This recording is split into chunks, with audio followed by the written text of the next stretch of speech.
Hello guys, welcome back to my YouTube channel point biology. आज का हमारा video chapter number 2 पर होगा, जो कि है सॉल्विंग है बायोलॉजिकल प्रॉब्लम। तो इससे पहले चैप्टर नंबर 1 पर भी हमारी वीडियो बनी हुई है, तो आप हमारे यूट्यूब चैनल से चेकआउट कर सकते हैं। तो आज की इस वीडियो में हम देखेंगे कि बायोलॉजी की मदद से या फिर बायोलॉजिकल मेथड की मदद से हम किसी भी डिजीज़ की क्योर और काज मालूम कर सकते हैं। और इसके अलावा एक साइंटिस्ट के अंदर ये कैपेसिटी होता है या उनके अंदर ये क्यूरियोसिटी होता है कि वो नई चीज़ें जानने की कोशिश करता है या डिफरेंट थिंग उनको पसंद होता है। So if you are curious and you like new and different things, then you are also a scientist.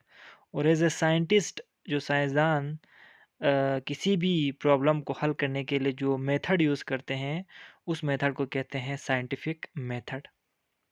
तो साइंटिफिक मेथड और बायोलॉजिकल मेथड एक ही है। और बायोलॉजिकल मेथड बेसिकली किसी भी प्रॉब्लम को बायोलॉजिकल प्रॉब्लम को सोल्व करने के लिए एक सीरीज ऑफ स्टेप्स मौजूद हैं, और उन स्टेप्स को कहते हैं biological method. It is also known as scientific method. It has following steps. Number 1, recognition of biological problem. Number 2, observation. Number 3, hypothesis. Number 4, deduction. Number 5, experiment. And number 6, result. So इन तमाम steps को follow करके किसी भी biological problem को का solution निकाल सकते हैं। तो आज की इस वीडियो में हम देखेंगे कि हम किस तरीके से बायोलॉजिकल मेथड को यूज़ करते हैं और बायोलॉजिकल मेथड के स्टेप कौन-कौन से हैं। हर चीज़ को हम डिटेल में स्टडी करेंगे। तो बढ़ते हैं हम अपने पहले स्टेप की तरफ, recognization of biological problem. So recognization निकला है रिकॉग्नाइज से, जिसका मतलब होता है पहचानना, आइडेंटिफाई करना। So it is a question related to living organism. किसी भी लिविंग ऑर्गेनिज्म के हवाले से अगर कोई क्वेश्चन रेज हो जाए, सो उसे कहते हैं, ठीक है, बायोलॉजिकल प्रॉब्लम। सो इसमें बेसिकली क्वेश्चन पूछा जाएगा, या तो कोई आपसे पूछेंगे, ठीक है, या फिर as a researcher, as a student आपके दिमाग में खुद ब खुद कोई सवाल किसी भी बायोलॉजिकल प्रॉब्लम को लेकर हो सकता है, पैदा हो सकता है, ठीक है। और इनको कहते हैं रिकॉग्नाइजेशन ऑफ बायोलॉजिकल प्रॉब्लम। अब इसमें सवाल how, when, where, why and what, etc, ठीक है। बहुत सारे टाइप ऑफ क्वेश्चंस किसी के भी माइंड में हो सकते हैं। And if it raise, so the first step completed recognization of biological problem. हम देखेंगे मलेरिया के बारे में कि बेसिकली मलेरिया एक डिजीज़ है जो कि आज से तकरीबन 2000 साल पहले इंसानों के बीच में इवॉल्व हुआ, और इससे बहुत सारी जानें गई, मिलियंस में लोग मरे। सो द फर्स्ट क्वेश्चन देज रेज वाज दैट कि what is the cause of malaria. अब लोग मर रहे थे, तो एक सवाल ये पैदा हुआ कि क्यों मलेरिया होता है, इसकी वजह क्या है। सो जब ये सवाल पूछा गया कि what is the cause of malaria, so first step complete हो गया कि वो था रिकॉग्नाइजेशन ऑफ बायोलॉजिकल प्रॉब्लम।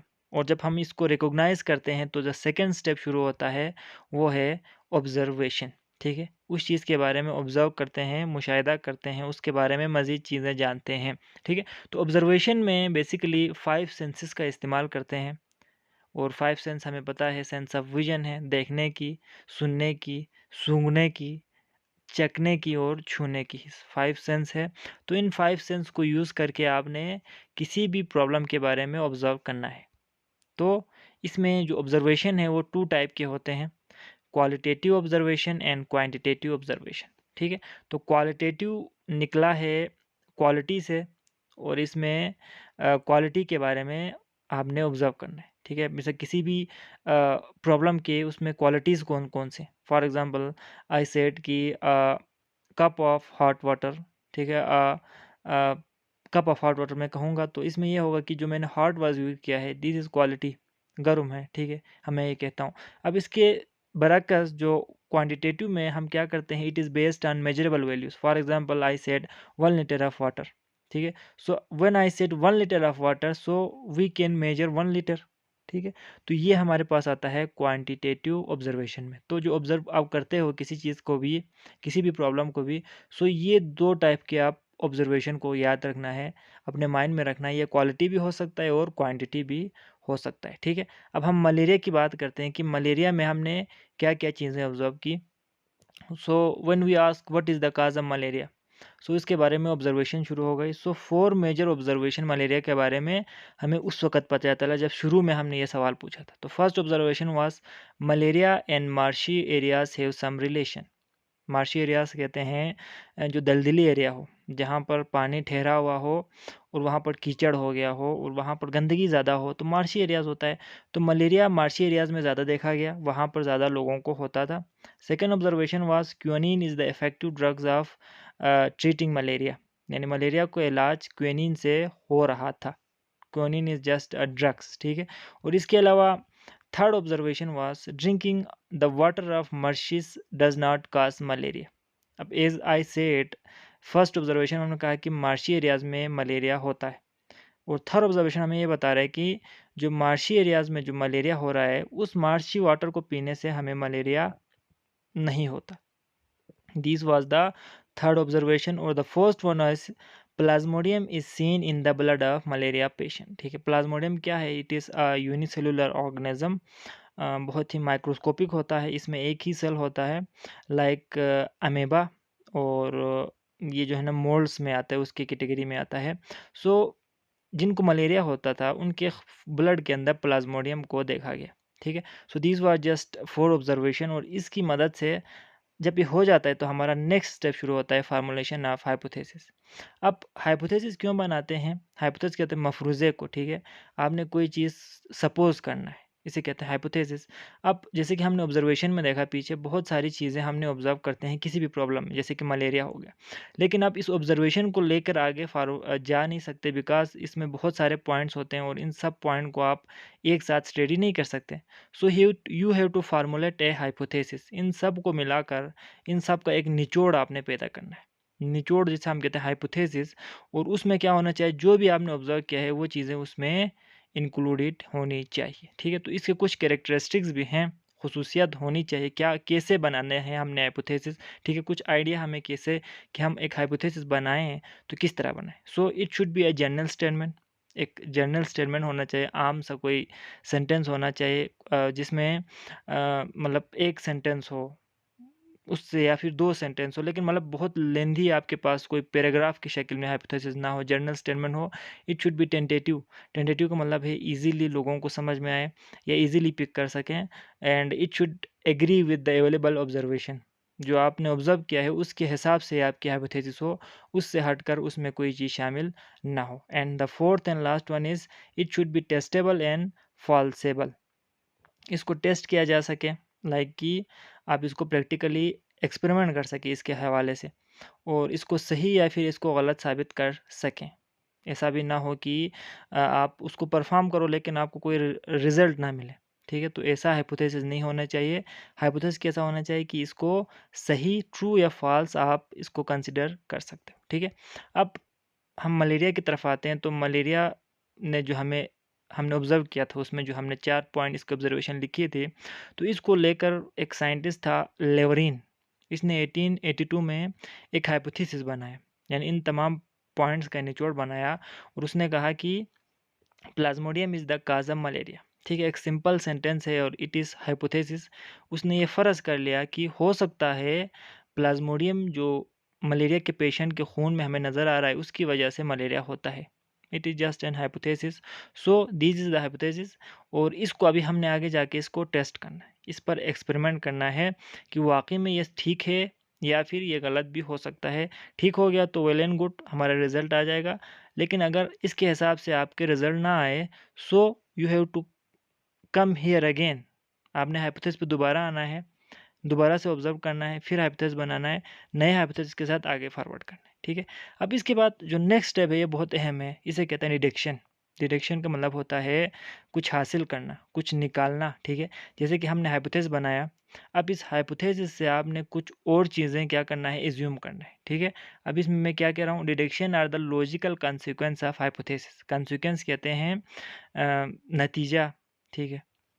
तो आपने जो हाइपोथेसिस बनाया है उससे क्या आपको नतीजा मिल सकता है, ठीक है। Let suppose you have to suppose, इसको कहते हैं डिडक्शन, ठीक है। और इसमें आप क्या यूज़ करोगे, इफ़ एंड देन लॉजिक का इस्तेमाल करोगे कि अगर ऐसा हो रहा है तो फिर ऐसा होना चाहिए, ठीक है, लाइक दैट, कि इफ़ और देन आप इस्तेमाल करोगे।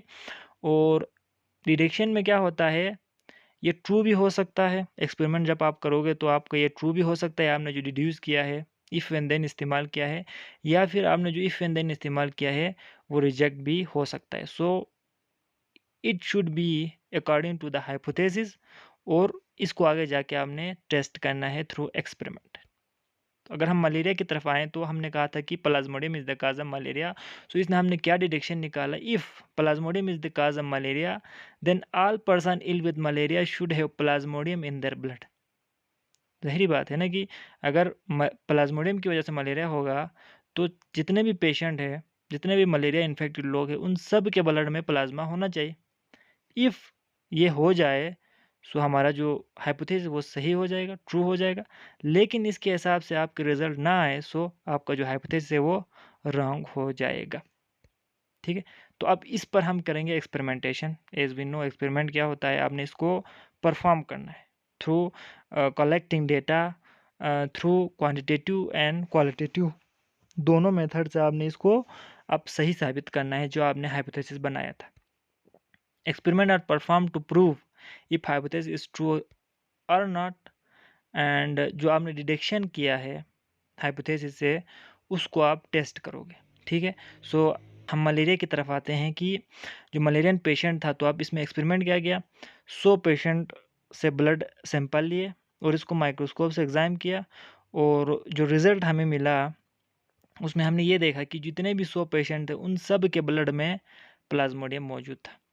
तो यहाँ पर एक चीज़ क्लियर हो गया ना भाई कि सब के ब्लड में अगर प्लाज्मोडियम है इसका मतलब है कि कहीं ना कहीं प्लाज्मोडियम ही मलेरिया काज कर रहा है, ठीक है। सो ये हमारा एक्सपेरिमेंट था और इसका जो रिज़ल्ट है एज यू सी, इसका रिज़ल्ट हमने जो डिडक्शन किया था और जो हमने हाइपोथेसिस बनाया था उसके मुताबिक आया है। So our hypothesis is true. अब हम इससे आगे बढ़ेंगे आखिरी स्टेप में जो कि हमारे पास है समराइजेशन ऑफ रिज़ल्ट, ठीक है। तो इसमें आप डेटा कलेक्ट, जो भी आपने डेटा कलेक्ट किया है, जो भी आपने परफॉर्म किया है उसको आप नोट करोगे, ठीक है। इससे रिजल्ट ड्रा करोगे। और हमने जो प्लाज्मोडियम में देखा था, मलेरिया में देखा था कि हमने जो हाइपोथेसिस बनाया था plasmodium is the cause of malaria, so ये जो हमारा एक्सपेरिमेंट है वो इस चीज़ को साबित कर रहा है। इसका मतलब है हमने इसका नतीजा हल निकाल लिया, यानी जो हमने आइडेंटिफाई बायोलॉजिकल प्रॉब्लम किया था कि what is the cause of malaria. So हमने जो जितने भी स्टेप्स हमने फॉलो किए इससे हमें पता चला कि plasmodium is the cause of malaria. So this is very simple video, और इसमें हमने सिर्फ स्टेप समझे। अब हम अपनी अगली वीडियो में मलेरिया के बारे में थोड़ा और डिस्कस करेंगे कि हमने पता किया कि मलेरिया किस वजह से होता है, इसके काज क्या हैं। सो नेक्स्ट स्टेप की ये ट्रांसफ़र कैसे होता है, यानी इंसान के खून में ये आता कैसे है। सो ये चीज़ हम उसमें देखेंगे। तो उससे हमारा जो ये कंसेप्ट है बायोलॉजिकल मेथड, इसको हम दोबारा उसमें यूज़ करेंगे और दोबारा से हम देखेंगे कि कितना इफ़ेक्टिव है ये मेथड, कि किसी भी प्रॉब्लम को आप सोल्व कर सकते हो इससे। तो आपने हमारे साथ जुड़े रहना है। अल्लाह हाफ़िज़।